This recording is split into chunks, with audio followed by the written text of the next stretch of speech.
Kaugnay nga po sa pagsalubong ngayong araw ng Islamic New Year, makakausap po natin sa linya ng telepono si Ginoong Yusuf Mando, dating Commissioner ng National Commission on Muslim Filipinos. Magandang gabi po, Ginoong Yusuf. Si Dominic Almelor po ito ng PTV Ulat Bayan Weekend. Amunzadid, Happy Islamic New Year po sa inyo. Magandang gabi rin po, Dominic, at sa ating mga taga-subaybay sa buong Pilipinas. Thank you for this opportunity, sir. Sir, saan po nakabata yung petsa kung kailan po ipinagdiriwang ang bagong taon ng Islam? Okay, dalawang sagot po ang ibibigay natin dito, Dominic. Una ay ang kasaysayan ng kalendaryo Islamiko ay nagsimula sa paghijra or pag-migrate ng Prophet Muhammad sallallahu alaihi wasallam kasama ang kanyang mga tagasunod mula sa Makkah patungong Medina dahil umiwas sila sa persecution noon sa Makkah. Ito po ay nagsisimula sa araw na ito ang pagtakda ng kalendaryong Islamiko or Hijri calendar sa Muharram 1. And that was September 24, year 622. Pangalawang sagot ko po, ang pagsisimula ng pagkilala ng Amunjadid sa ating bansa sa Pilipinas upon enactment of Presidential Decree or PD 1083, also known as Code of Muslim Personal Laws of the Philippines, in January 7, 1977, and that was the time of the late President Ferdinand Edgaryn Marcos. Sir, ano po ang kahalagahan ng pagdiriwang na ito sa mga kapatid nating Muslim sa kasaysayan po ng Islam? Ito po ay magsilbing alaala at paggunita sa kasaysayan ng Islam kung paano itinataguyod ni Prophet Muhammad sallallahu alaihi wasallam ang alituntunin ng Islam sa pamamagitan ng pagiging matatag, mapayapa, pagiging patas sa lahat, at ang bagay-bagay kung saan isinabuhay ang diwa ng katuruan ng Islam dito sa ating panahon. At ang kalendaryong ito ay kalendaryong lunar na tinatawag na Hijri calendar at ang pag-migrate ng Prophet Muhammad sallallahu alaihi wasallam patungong Yathrib noon at ngayon ay Medina. Sir, paano po naiiba ang pagdiriwang ng bagong taon ng Islam sa ibang New Year's Day celebration po dito sa ating bansa? Thank you po. Hindi kagaya ng ibang New Year masyadong maingay or commercialized or material. Ang bagong taon sa Islam ay more on spiritual. Sa imtim namin, ipinagdarasal.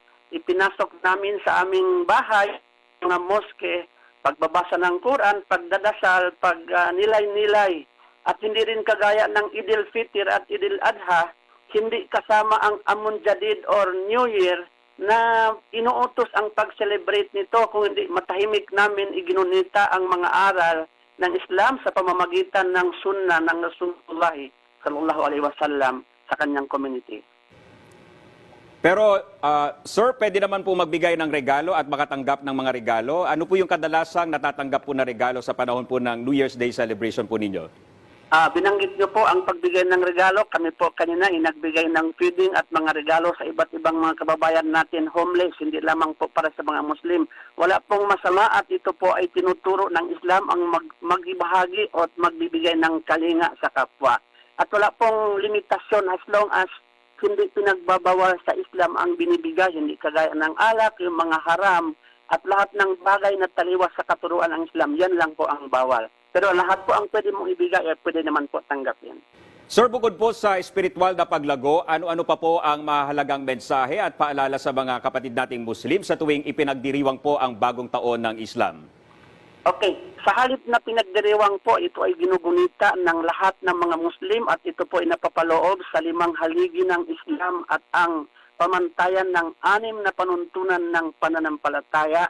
At ito po ay napapaloob ang ating pakikipagkapwa, pakikisalamuha, pagmamahalan, pagtutulungan, pagdadamayan, at pagbigay ng kawanggawa. Nabanggit na po kanina, ang dapat ko nasabihin, ito po ay kasama sa turo na dapat natin isinabuhay, hindi lamang po sa paggunita sa bagong taon, kung hindi sa ating buhay pang araw-araw.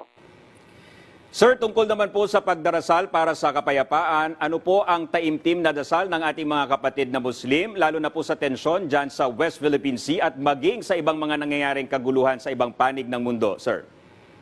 Yes, Dominic, lagi po natin alalahanin ang bawat galaw natin sa ngayon at anumang desisyon ang gagawin natin ay hindi maaring walang pagdalagyan sa sitwasyon po natin sa West Philippine Sea at sa nangyari sa ating mga kapatid sa Gaza, sa Palestine at iba pang lugar, ay patuloy ang mga Muslim sa pagkuha at pagbabase ang ating mga aksyon doon sa katuruan ng Propeta Muhammad. Kaya nga po natin ginunita ang araw na ito mula sa kasaysayan ng Islam.